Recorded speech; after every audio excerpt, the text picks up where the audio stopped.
तो भाई लोग, क्या हालचाल।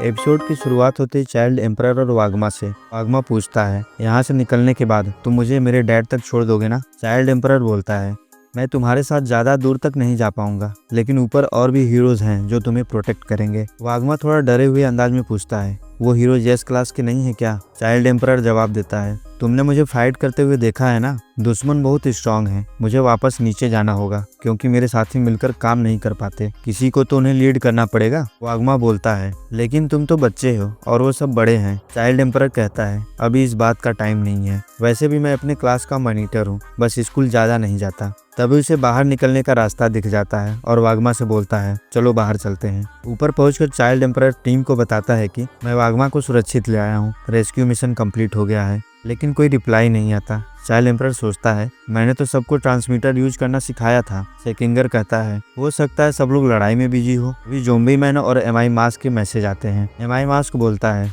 ये मॉन्स्टर्स कुछ खास नहीं है। फिर गॉड भी बोलता है, मैं अभी खाना पचा रहा हूँ। और फिर अचानक एटॉमिक समुराई का मैसेज आता है, मुझे यहाँ एक बच्चा मिला है। यह सुनकर चाइल्ड एम्परर शॉक हो जाता है क्योंकि उसने वागमा से पहले ही पूछा था कि कोई और हॉस्टेज तो नहीं है। वागमा माफी मांगता है और बोलता है, मैं बस अपनी जान बचाना चाहता था। चाइल्ड एम्परर डिसाइड करता है कि उसे वापस नीचे जाना ही होगा। वो सपोर्ट टीम से कहता है, वागमा का ध्यान रखना। सेकिंगर बोलता है, तुम बहुत थक चुके हो, मिशन पूरा हो चुका है। लेकिन चाइल्ड एम्परर उसे गुस्से से घूरता है। एक और बच्चा नीचे फंसा है, वो उसे छोड़ नहीं सकता। सपोर्ट टीम भी उसके साथ चलना चाहती है, लेकिन चाइल्ड एम्परर मना कर देता है। अब सीन शिफ्ट होता है एटॉमिक समुराई पर। उसके सामने आता है एक छोटा सा monster, black sperm, threat level dragon. Black sperm बोलता है, तुम मुझे काटने की कोशिश कर रहे थे, तुम मुझसे लड़ने वाले हो क्या? तो तुम एटॉमिक समुराई हो? गाराऊ ने तुम्हारे बारे में बताया था, दिखने में तो कुछ खास नहीं हो। एटॉमिक समुराई बोलता है, मेरे पास तुम्हारे जैसे लोगों के लिए टाइम नहीं है। ब्लैक स्पर्म गुस्से में अपना हाथ बड़ा कर लेता है, लेकिन एटॉमिक समुराई एक ही बार में उसे काट देता है। पर प्रॉब्लम ये थी कि कटे हुए हाथ से एक और ब्लैक स्पर्म बन गया। असल में ब्लैक स्पर्म की पावर यही है,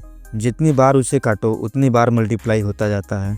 एटॉमिक समुराई बोलता है, तो फिर मैं सबको एक साथ काट दूंगा। वो लगातार हमला करता है, लेकिन पूरा कमरा ब्लैक स्पर्म के क्लोन से भर जाता है। एक क्लोन एटॉमिक समुराई को पंच मारता है और उसकी हालत खराब हो जाती है। एटॉमिक समुराई को समझ आ जाता है कि उसने मॉन्स्टर को हल्के में ले लिया। सारे क्लोन्स मिलकर उसकी धुलाई कर देते हैं। ब्लैक स्पर्म बोलता है, गारो ने मुझे तुम्हारे पास इसीलिए भेजा था, तुम सिर्फ तलवार से लड़ते हो और जितना मुझे काटोगे मैं उतना बढ़ूंगा। एटॉमिक समुराई छत गिरा देता है, जिससे क्लोन्स दब जाते हैं और इस धमाके की आवाज सुनता है ज़ॉम्बी मैन। वो सोचता है कि बाकी हीरोज कैसे होंगे। तभी उसके पीछे आता है homeless emperor threat level dragon. Homeless emperor बोलता है, तुम अपने साथियों की चिंता कर रहे हो। ज़ॉम्बी मैन को यकीन ही नहीं होता कि ये मॉन्स्टर उसके पीछे कब आ गया। होमलेस एम्परर एक एनर्जी ब्लास्ट से उसे उड़ा देता है, लेकिन ज़ॉम्बी मैन रीजनरेट हो जाता है और कुल्हाड़ी से हमला करता है।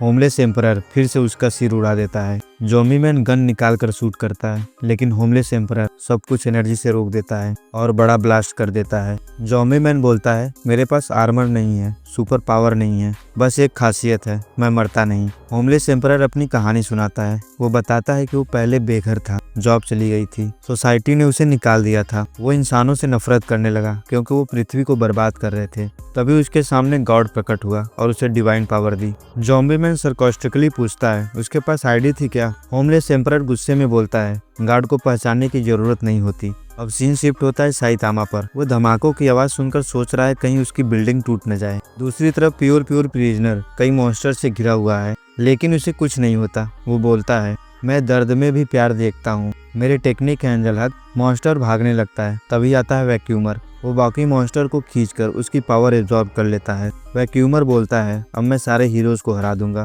प्यूरी बोलता है, तू पहले इस हट्टे कट्टे मर्द को हरा के दिखा। वैक्यूमर हमला करता है, लेकिन प्यूरी अपनी नई टेक्निक दिखाता है, वाइब्रेशन एंजल। वो वैक्यूमर को खत्म कर देता है, लेकिन कहानी यहीं नहीं रुकती। प्यूरी के पुराने जेल वाले साथी जो अब मॉन्स्टर बन चुके हैं उस पर हमला कर देते हैं। वो उन्हें बचाने की कोशिश करता है, लेकिन न्यान आकर उसे घायल कर देता है। न्यान भाग जाता है और प्यूरी उसका पीछा करता है। उसी दौरान उसके पुराने साथी कुचले जाते हैं। प्यूरी रोते हुए बोलता है, मैं तुम्हारा बदला जरूर लूंगा। एपिसोड के एंड में साइतामा ये आवाज सुनता है और बोलता है, ये भद्दी आवाज कहाँ से आ रही है? ये जगह इतनी बड़ी क्यों है? रास्ता भी नहीं पता, लगता है किसी मॉन्स्टर से पूछना पड़ेगा। और बस यहीं खत्म होता है ये धमाकेदार एपिसोड। तो अगर चैनल पर नए हो तो वीडियो को लाइक और चैनल को सब्सक्राइब करो यार। बाकी मिलते हैं अगले वीडियो में, तब तक के लिए धन्यवाद।